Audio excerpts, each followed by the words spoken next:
Bismillahirrahmanirrahim. My name is Reyadh Mehaideb. I'm the Deputy Vice Chancellor for Research and Graduate Study at the UAE University. And welcome to this session. This session about the role of universities in the aerospace sector.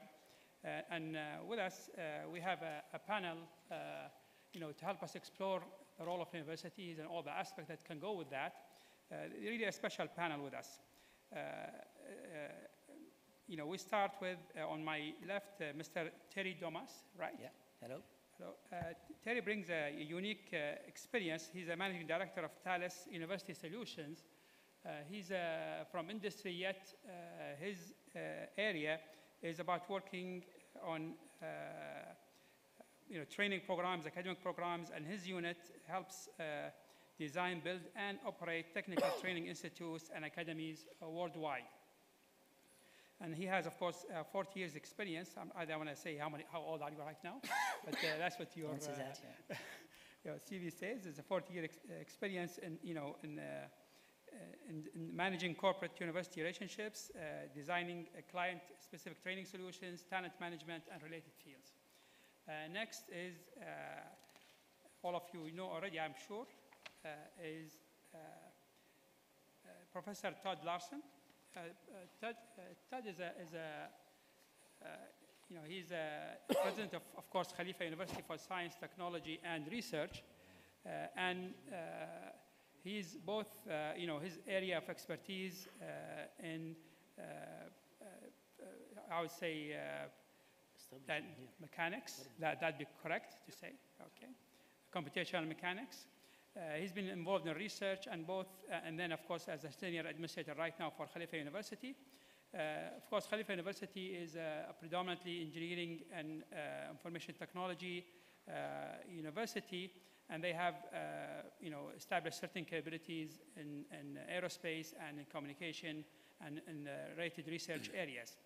Before joining Khalifa University, he was the chair of Mechanical Engineering Department at Duke University. He got his graduate work at Stanford University as well in mechanical engineering. And he was also Associate Dean for Education for Engineering at Duke University, responsible for about all the graduate, undergraduate programs for about 2,000 students. The next panelist is Dr. Abdelkader Abu Safiya. Dr. Abdelkader is the head of research and development at Mubadala Aerospace and Engineering Services. He's responsible for the unit's overall R&D strategy and technology collaboration initiatives with OEMs and universities. He's also advisor on education and training initiatives. And he has a PhD from Drexel University. And before joining Mubadala, he worked for a couple of firms in California, SciTech and Alliant Tech Systems, where he was responsible for developing aerostructure applications for civilian, military, and small jet plane programs, and led the development of advanced applications for satellite. The fourth panelist is, of course, not what is advertised, Paul Steen. He's Dr. Yahya Al-Marzoughi. Dr. Yahya, I'm sure many of you here in the room know him. He's a director of strategic learning and development at the Tawazun Economic Council. He's responsible for launching and managing various manpower development initiatives within the Offset group. And they include various initiatives such as Career Advancement Center, Career Development Program, Leadership Development Program, and the Daylight Program. He holds a PhD from Bradford University and is also a lecturer and guest speaker on various issues in HR development. Now, the topic of this panel discussion is the role of universities within the aerospace sector. And it's, as you know, aerospace is one of the priorities in the Abu Dhabi Vision 2030, is one of the strategic initiatives of the country. Even though it's a recent industry in the country, it is here to stay.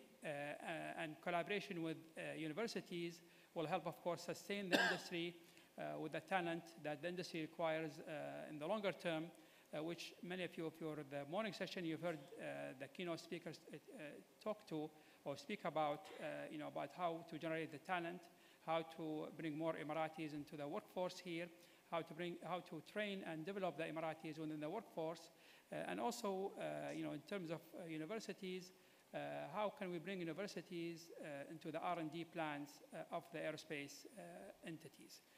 So with that, I will maybe ask each panelist to start off with their comments and ideas about this issue, and then we'll ask questions from my side as a moderator, and then we'll open the floor for you and the audience to ask any question that you think are relevant and important that you want to hear the answer to, and we'll take it from there. So with this, Mr. Terry, want to start with your ideas? Okay, I think we are in a special position, Thales University, because we are not, we are a corporate university. And from that point of view, the way we see the issue and the relationship between universities and Thales overall could be quite different. I think the way we see our business in our role as a university and Thales University Solutions is to be a kind of a bridge, being a bridge between the workforces who are coming from the existing educational system from the country, and the skills that are required by the business. And sometimes you got the feeling that there is kind of a gap. And in between, what we try to do and what we try to build is knowledge transfer solutions to help people moving from that part of the overall system and to the business needs. And that's why we spoke more about vocational education. That's more where we act as corporate universities, and providing bespoke solutions. So being a very specialized training program addressing specific needs that is not addressed in I would say a normal curriculum, or it can be a more vocational educational program, so helping people to grow up in taking on a job and not a task. And the last level is building academies, but vocational academies, really helping a nation or helping a business or helping a company to build and to get all the skills they need for their business. And that's where I think we can play something in addition to the academic curriculum. Thank you. Yeah, welcome. So thank you very much. It's a pleasure to be part of the panel. I have a few thoughts here. First of all, as Dr. Reyadh mentioned, we are at present primarily an engineering-focused university, and so I think maybe in comparison to some other areas of higher education, I think the engagement with industry is particularly important in engineering. More than many things that a young person can study in university, engineering is a practice-oriented discipline. In many fields, it's still the first step, getting a college degree to becoming a licensed engineer. And so I think in this day and age for universities to be relevant to industries that are expecting to take their graduates is critical, but in engineering, I would argue it's pretty much always been critical. It's sort of part of our job, I think. I think, speaking as Khalifa's president, as was mentioned, we're a young university. Our campus here in Abu Dhabi has been open for just not quite 6 years even. And so, as you can probably imagine, we've grown now to about 150 faculty. We've got about 1,400 students total, something on that order. And it's happened in a relatively short period of time. I would say I would put the importance of industrial partnerships to us as a new university in several categories, going beyond, I think, what was mentioned in general about higher education. One is our real business is human capital development, if we really look at it. Our university is 80% nationals. Aerospace is particularly interesting. We offer almost all fields of engineering.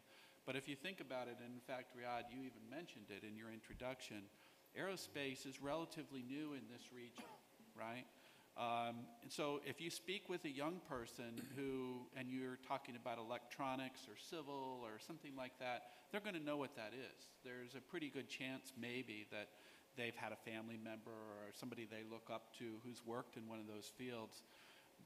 But in fields like aerospace that are new and where we're imagining an economy that doesn't quite exist yet, we're actually building it over the next few years. I think this engagement with industry is particularly important because otherwise young people don't have a reference point to understand why it is they're doing what they're doing. So I think this is one tremendously important factor about the sorts of partnerships we're here to talk about today. The other one I'll mention that's maybe a little bit particular to our situation, the vast majority of our faculty are recruited internationally. We bring them from the United States, from Europe, from Asia, and this was pretty intentional when we were set up, that the Board of Trustees really wanted to see us be a little bit of a melting pot for best practices from around the world, and it's a privilege for us to get a chance to do this and bring people in. But one of the challenges of doing that actually is making sure that your faculty get connected fairly quickly to local industry. Because if they don't succeed in making those kinds of connections, it's going to be much more difficult for them to be effective. And so, you know, we're going to probably hear a little bit, if not from me, from Abdul Qadir about some of the things we've done with Mubadala in the area of aerospace. And the research center that we're setting up, one of the primary benefits I see of this, in addition to trying to be responsive to an industrial pole, is to really engage our faculty in an in-depth way with real problems and real industrial drivers here in the UAE. Thanks, Todd. Dr. Qadir, if you can, share your first thoughts on this issue. What issue? More time. Well, what do you think would be the role of universities in the aerospace industry? Yeah, I could actually reiterate what Dr. Larson mentioned, actually, but approaching it from industrial perspective. Everything he mentioned are really critical. For us, the aerospace industry itself is young, and for academia actually to be relevant, they need an anchor. They need the industry to be that anchor for them to be able to engage. So there is a lot of work for both of us to do, but as you can imagine, for us to build a viable, sustainable aerospace industry is going to depend on the human capital. And for us, the only pipeline available for doing that is academia. So it goes without saying that immediate engagement in areas of interest that are critical for our industry to become sustainable is a must-have for us. And that's why when we look at engagement with academia, the metrics we look at are not necessarily really innovation. I'm not counting really how many patents are going to come up from this project or that. Probably the most important thing for us is to get people who know about our industry, who know about the technology, because these are going to be the people who will lead our business and the direction of the technology as related to our business too. So the human capital aspect is extremely important. Us to reach out to the industry, to academia, and make sure they understand what we do is also very important for us. And Todd mentioned the example, which is we are establishing now a research center that's really meant to do exactly that. It is get the industrial know-how with academia in order to get people to be familiar with our industry and the technical challenges associated with that. Thank you, Dr. Qadir. Thank you. Dr. Yahya? Yeah. Let's share your thoughts. I concur for what most have been said by my colleagues here. If I can perhaps give it another angle, I come from the manufacturing sector, and the manufacturing sector, you produce product, and product has its life cycle, and you continuously have to reinvent yourself, and innovation is the key. And if you don't, you become obsolete. Now, in research and development, which is the topic of our discussion here today, that ecosystem has to be in place, complete ecosystem. There are bubbles of activities taking place within each university, and that is not paying the dividend that is required. There are two things has to happen. First, a consortium or collaboration amongst the universities by themselves. Yeah, so they are collaborating, and the kids are taking the maximum benefit. There could be a project with Khalifa University, and UAE University will participate in that. It's that if that linkage is not there, I don't think we maximize on the return on our investment. The second is about the industry getting closer to the academia. We need to fund some of the project. And having said that, university, they need to come and become familiar with our business. See what we do, what kind of challenges do we face.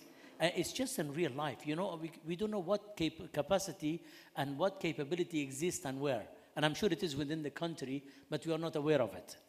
And that, I don't have a magic solution for that, but I think it should happen. If the university become closer to our business, they become aware of our pain, and then they say, by the way, we can solve this problem for you. And it's that through that kind of funding, mutual R&D, and I think that will, you know, pay the dividends. So it is creating that ecosystem together. Thank you, Dr. Yahya. By the way, if anybody, anytime in the audience would like to ask a question, just make yourself known, and we'll get a chance to ask the question that you like to ask. Let me start by asking the panel. Universities usually have a set mandate. They're asked to graduate entry-level professionals, and to do that, they stick to certain standards. And of course, industry would like the graduates to be very fitting to their requirements. If you are in a university and your graduates are hired by 100 different entities, it's a very tricky job to be able to satisfy 100 different employer, provide the students the skill that are required to do that. So there's room, of course, for on-the-job training, for on-the-job development. There's also, room where universities could, go through and to meet the industry's requirement while, still satisfying the main general industry requirements without violating some of the exit requirements that are expected, or the outcomes that are expected of universities. So with this in mind, maybe, Todd, if I can start asking you, how much can universities go in meeting the industry needs in terms of education and also in terms of research? Yeah, it's a good question, and as you were asking it, I was thinking a little bit about maybe what's changed in higher education over the last 25 or 30 years. And one thing that I guess I do see, at least in engineering education, that I think is a positive sign is that the accreditation standards that we're subject to, your university, my university, are much more outcomes-based than they used to be, and they're much more definable than they used to be. For those of you who care about such things, it used to be sort of the case that, if you were running an electrical engineering program, you'd go ask the IEEE what should be in the degree, and they would tell you. And then you'd ask the same question for civil, and they would tell you, And there's still a degree to which that happens, because obviously your credential that you offer has to be defendable in a professional context. But I think that what most accreditation bodies, both locally and globally, have gone to, and in fact what ABET has gone to now, is a system where you're actually expected to engage your stakeholders much more. You're supposed to actually define what your graduates will be able to do based on that input. And then you actually have to show that you do it, which is the hard part. All of this sounds good. It's harder than that to do, but I would say that the accreditation standards are in our favor.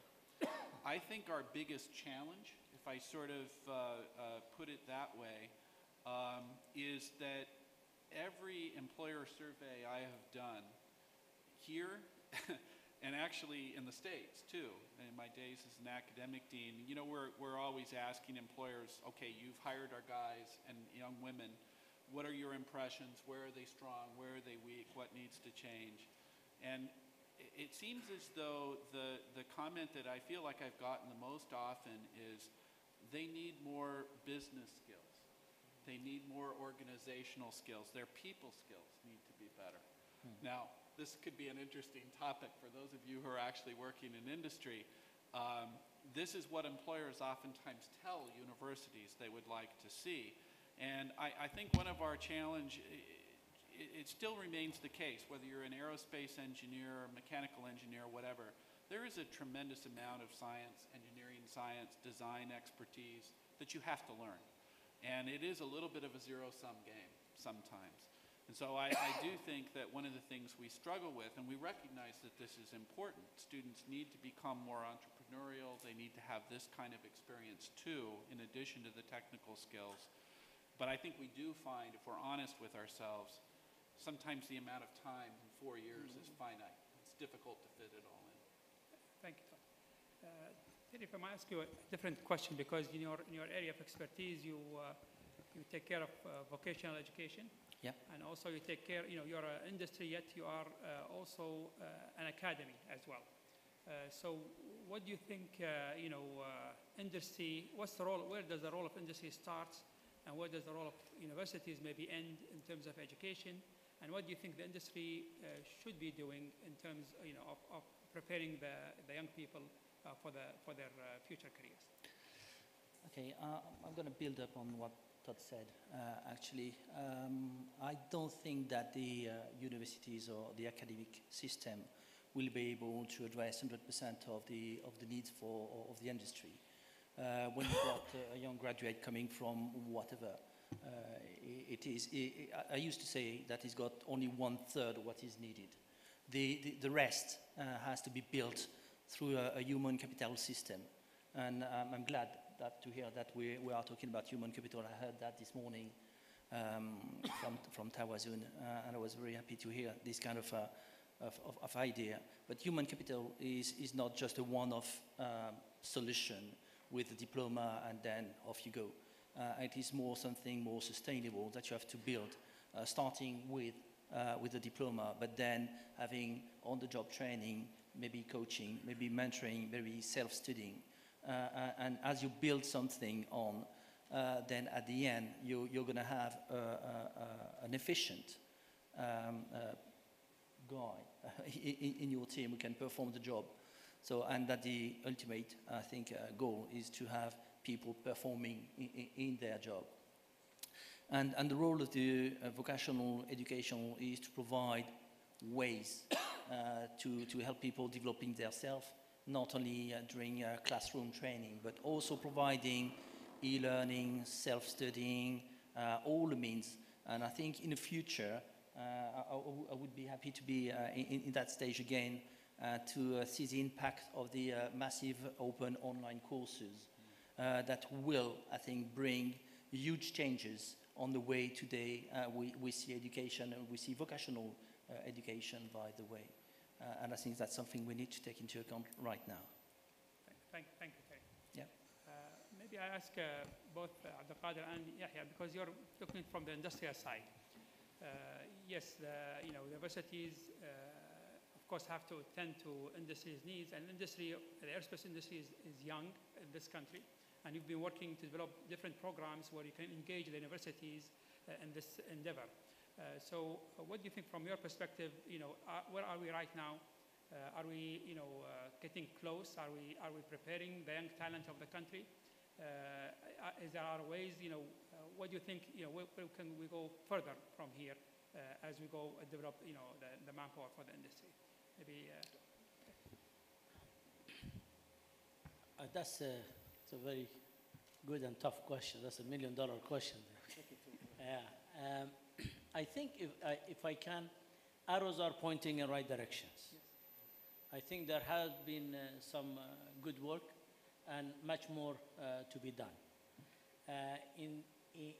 Sometimes we target, as we are diversifying the economy away from the oil and gas into the manufacturing, you need a technically based, Emiratis, be it an engineering, but not just engineering, and also technician and floor mechanics. Now, how do you entice the young Emiratis or the young generation? You need to target them early on.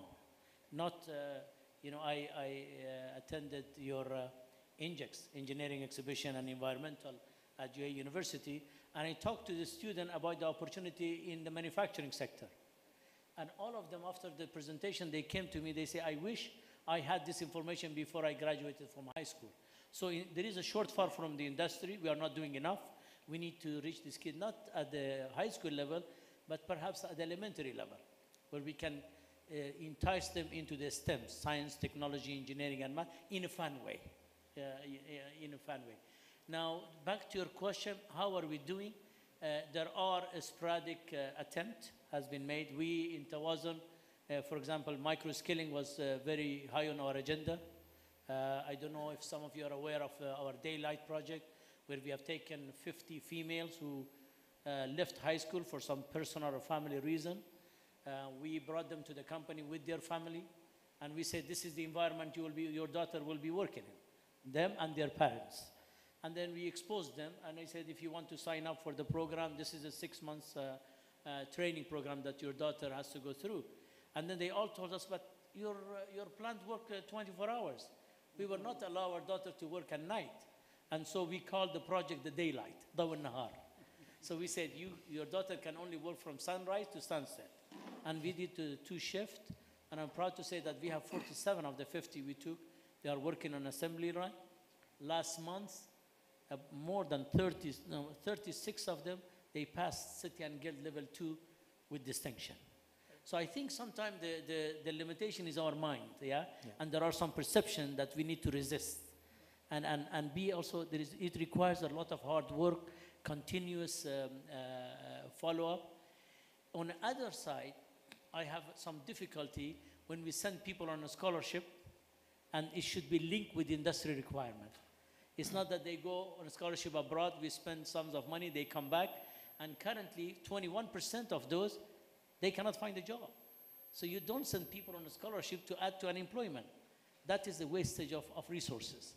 And that kind of approach, I think we need to put our head together and bring about the solution to it. Thank you, Reyadh. Dr. Qadir, I know you also have been working with the universities on developing some educational initiatives. Yes. So where do you think we are right now, and where do you think we can go from here? Yeah. I think just looking back 4 years, which is my tenure at Mubadala, basically, we have made a lot of progress. When I think about the initiatives that we have with UAU, we have, it's outside really your common business model, but you worked with us on designing a program to train UAE national technicians who can actually work at strata and make composites. This is not what typically universities do. When we take students who have high school, mostly females, they go through a program for 10 months, and there you go. They are making components that fly on A380 and A340 on these aircraft. So to me, I think you have listened, and you are working with us. With Khalifa University, we have worked on an internship program where to bridge the gap that Todd just mentioned, which is, okay, how can we make them business savvy? How can you mitigate or minimize that gap between education at university and work at industry? We have an internship program that we send about 10 people to Airbus every year. And I tell you, when they come back, we can't even hire them because everybody wants them. we facilitated with ADIC to do that, and they go there, spend 4 months in real environment, in a factory basically, doing design, manufacturing, all of that. And when they come back, I'm telling you, we're having a hard time retaining them ourselves, which is good. It's a good investment. So I think collaboration between us and you to deal with some of these issues is good. 2 issues, if I might just mention, that could help probably improve the situation is, one of them is the throughput in specific areas of interest to us. When you look at our assets, our strategic plans, there is no doubt that we need thousands of engineers in the future in some disciplines. And when I look at throughput of the universities today, I don't think you have the pipeline to supply that. When you think about mechanical engineering, for example, huge demand on that by many industries here. To the point we are competing too much, it's very difficult actually to be competitive at the industrial level. That's one. The other one, even at the faculty level, I think there are some disciplines that you could probably in academia reinforce in terms of skill sets, again, as related to where the industry is heading. I think sharing roadmaps as related to that would help actually develop your profile in terms of the needs that we have. But overall, I don't want to make it sound doom and gloom. I think we have made a lot of progress in the last few years. Yeah. Well, let me also ask, you know, I've heard some statistics says, you mentioned engineers, that the country will require 60,000 engineering professionals in the next 5 years. Well, I've only heard from one of the, you know, groups in the country, ADNOC. They came to us and they have the number. They have 18,000 required in the next 5 years. Now, what they told us is that we put all the graduates of the Petroleum Institute, plus UAE University, plus all the other universities in the country, Khalifa and others, we're not going to get there. So, you know, what you put there is of course a real need, and, you know, we're not going to be able to solve it in the next few years. But, you know, I think the most important thing is we get, you know, working on that path. Is, you know, we get to work on the graduates, and especially the Emiratis, try to bring them into the labor force, bring them to the, you know, skill set that is required by industry. And if we do that, I think we'll be successful. Better in the morning, you know, he talked about Strata. He says 40% are Emiratis. Well, you know, maybe in 5 years' time there'll be 60% or 70%. That still, of course, you know, is an achievement by itself. But looking at the growth of the industry, you have lots of growth upcoming. And today we have, you know, in different sessions we had students sitting by, and they thinking about their future careers. Where should they go from here on? You know, so what do you think? I mean, is a point maybe Abdul Qadir you mentioned, or maybe Dr. Yahya you mentioned about the high schoolers. Should we do something with the younger generation? Should we try to orient them early on? You know, you just mentioned, I had a colleague of mine from the oil and gas. You're putting a team together addressing, in the oil and gas, the average age is not about 42, 43. So in 5 years' time, there is going to be a major crew change. And the expansion of in oil and gas going in the new territory as a result of new technology, that they couldn't get to some areas and discover the oil. Now with the new technology they can. And guess what they don't have? They have engineering. They told me they need, between now and 2018, they need over 18,600. He said, where do you think is gonna come from? Well, I told them definitely not from Tawazun, that's for sure. Yeah, so what the challenges are huge, and we can appreciate, and it is not a problem that you know, we can put a bandage on it. We need to find the root cause. We need to be patient for it, start from early on, and then put a process in place that we, in 2015, we are not having the same conversation as we are having 2014. At least we say we made some progress, even if it's incremental progress. But in 10 years' time, I think we can bring about a solution. Okay, thank you. Let me turn in the last, you know, 12 minutes that we have to research. Of course, research is a new issue for us, you know, in the universities as a whole, and also for the new industry like aerospace. You know, the most, of course, the priority is establishing the manpower, you know, needs to try to obtain the manpower and have a stream of manpower for the industry. Next, of course, comes maybe to better utilize the manpower, maybe so through research and development and innovation for new products, and how to adapt technology, and how to bring about new maybe business opportunities through technology developments in the country. You've heard in the morning we have, you know, we're not going to be able to compete as a nation if we have, you know, counting on a large labor force, because we don't have a large labor force in the country. You know, we already, as a country, of course, the Emirates is, you know, the private sector is 98% expats that the government has indicated. So there's not much more that you know, that could be done without, you know, hitting some of the issues that the government cares about throughout.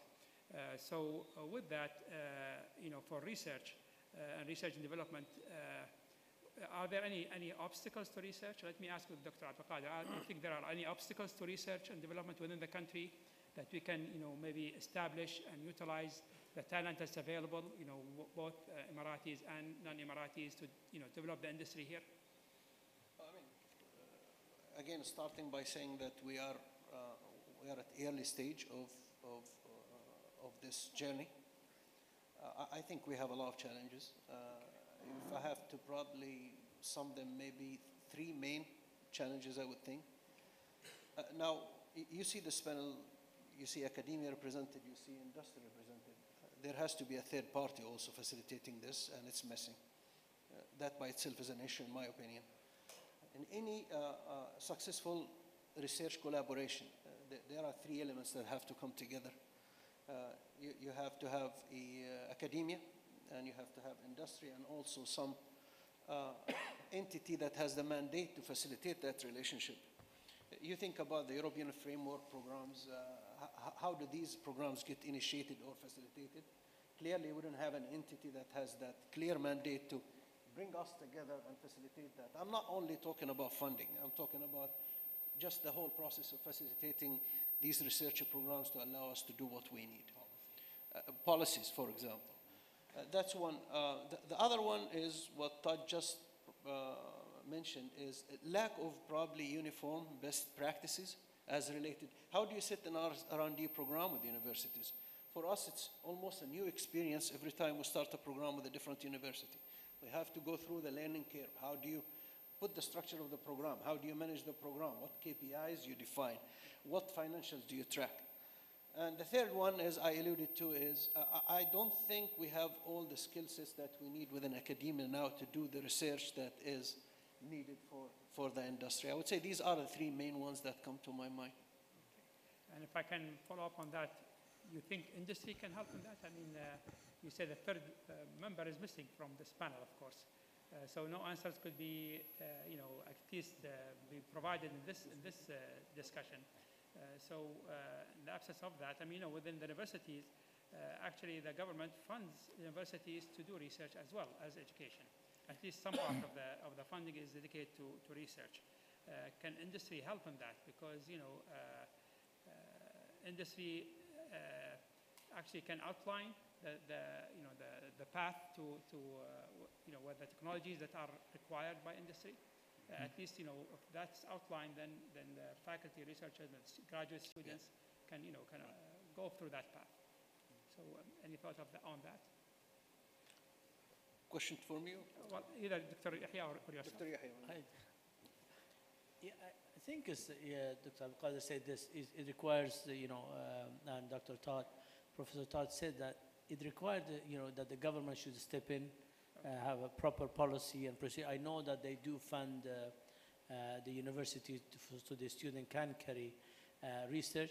However, generally speaking, in Arab world, our investment per GDP in the R&D is pretty low, very low.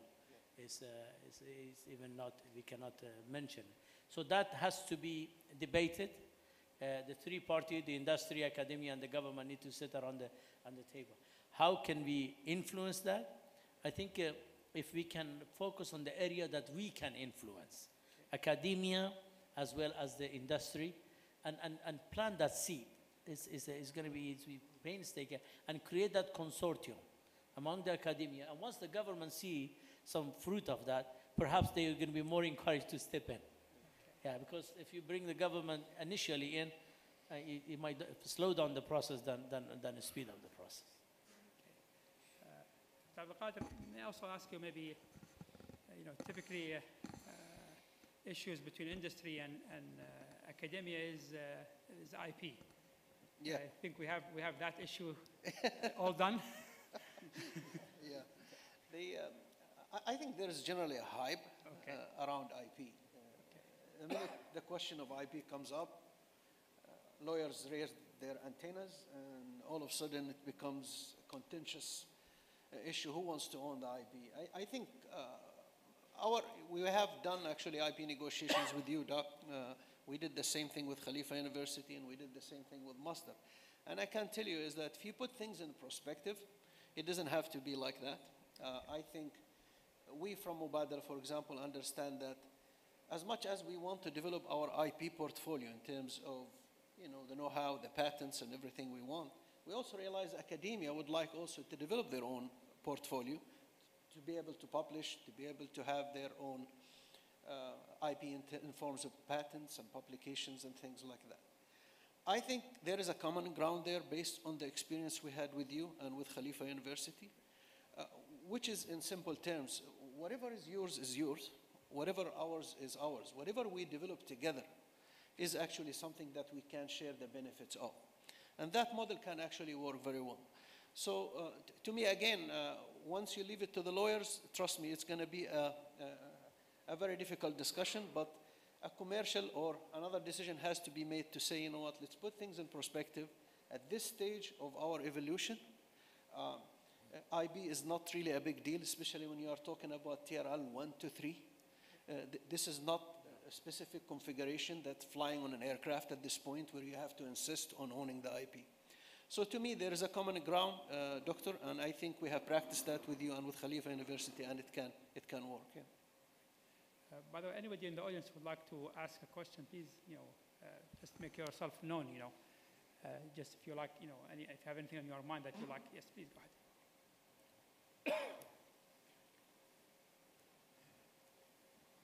University curricula sometimes seems remarkably resistant to change. If you had advice to give to leaders in universities about the university of the future, what would be a recommendation you would pass on to them? Yeah, it would probably be something along the lines hinted at by your question, although I'll tell you kind of a funny anecdote the other way. So a good friend of mine and an advisor to Khalifa University is a guy named Rick Miller, who's the president of Olin College in Massachusetts. And for those of you who follow engineering education, Olin was founded by the Olin Foundation about 7 or 8 years ago, and their premise was that engineering education in the U.S. was kind of broken. And one of the things they felt was broken about it was exactly the point you've just made, that the curricula tend to be very dated and very old and so forth. So what Rick and his team did is they started this university, and they've produced 2 or 3 batches now. They're about 10 years in, but they actually set up a rule that every curriculum had to be reviewed and revised every 5 years. It's actually somehow in the bylaws of the university. It's part of doing business. Now, he kind of shared with me after the fact, after they were doing the first review, he says, I'm not quite as sure of the wisdom of that rule now as I was 5 years ago, because now we have to actually do it. But I think maybe that extreme isn't exactly what we're looking for, but I think if you're able to build, and this is kind of the opportunity we have as a university, if you're building a university from scratch, hopefully you can put together a faculty that will actually embrace revision and change as opposed to automatically opposing it. And I think somehow the answer to your question is to try to put tools in place so that you have the institutional habit of doing that from time to time, because otherwise you get what you've identified. Okay, I might just want to add to that is, sometimes universities, of course, are, as Todd mentioned, that are obliged really to listen to industry and hear what industry has to say. So there's a habit by many programs now is to have an open house every year where they invite their students, alumni, industry to come and say what they have, in their mind, whether, different areas where the programs are really graduating, students with the talents that are required or not, which areas that need improvement, and so forth. And the programs are actually required to go at least through a couple of curriculum revision between every visit by ABET, which is every 6 years. So I think that now the time scale is about, even less than, about 2 or 3 years time, they have to, every 2 or 3 years, they have to update their curricula. We have time maybe for a second question. Please go ahead. Regarding the topic we have today for universities and R&D, I'm always worried about this concept of having R&D in individual universities, because it's really a capital-intensive investment in Australia, I did one of the surveys, and I found that most of the universities were reluctant to establish their own R&D departments because the governments were not funding those. So from this panel, I just want to ask, is it worthwhile to have a central R&D in UAE, which is a small country, rather than each individual university investing in its own R&D and having different silos, you know? And because I'm in Abu Dhabi University, I feel that there is something is missing somewhere. This is first question. Second question is, I'm also worried. I'm an engineer by profession and I do flying also. So we are doing a flying program for Ittihad pilots at Abu Dhabi University. The problem is something is missing between engineering and flying. So we are having engineering programs in certain universities and we are having flying programs in different other universities. But the engineers really, when they come out with projects for R&D, they really don't know how it operates. And when the pilots are flying the aircraft, they really don't know the technicalities. So like you said, some link is missing. There's a link missing here also. So the pilots ask the engineers ask the pilots. So if we have these disparities in different universities, and they are, again, managing their own silos, I don't think so we'll come up with a very useful product. So do you think two things? First of all, an integrated R&D. Secondly, a link between engineering and the flying side. Would like to pick up on these questions? I can take the first one quickly. I think there's probably others on the panel who know more about aviation than I do, but I think you're actually quite right. And I think it's a particular hazard here in the UAE where research and development is still relatively immature. As Abdul Qadir mentioned a few minutes ago, you know, it's still a little bit too case by case, isn't it? I think one of the answers to this is better collaboration between universities, I think is vital. And I think Yahya mentioned that earlier, and he's quite right. I think that's something we collectively need to work on. It would also actually be part of my plug for more of a government presence in research, because this is something that governments quite often, from where they sit, can actively incent. You mentioned the platform programs in the EU. They do that not only between universities but between countries. And of course, if you look at the large programs in the National Science Foundation or NIH, which I'm more familiar with coming from America, they are all multi-university national initiatives, sort of. The government really does have a role to play there, I think, to incent that sort of thinking. And I agree with your comment. Just to build on, I think I agree, and just to build on what Todd just stated, we are, as a Tawazun, currently exploring creating a consortium among the universities and industry to create an incubator, a technology park, where the people who do have a concept, you know, they don't have a business acumen yet. They are engineers. So where do they go to get some help? How to write a business plan? How to get funding for it? How to get funding from Khalifa funding? And how to write a business plan, how to market their product, how to get the sponsorship for it. So that incubator is going to be on a consortium basis, not in university. I agree, and so we are exploring that option, and I think that's the only viable option for us at this stage. Yeah. On the second part, I don't think I have much to say. Well, I think anybody is qualified to answer the other one, that what the government should be doing, a central funding entity, because the government is not represented here, so we'll leave that open a little bit. Okay, I look at the watch in front of me, it says 00, and I've been given a note that says time out as well. So with this, on behalf of all the audience, I'd like to thank all the panelists for their valuable contribution, and thank you all for being here through this last session of the day. Thank you very much, and enjoy the rest of this conference. Thank you.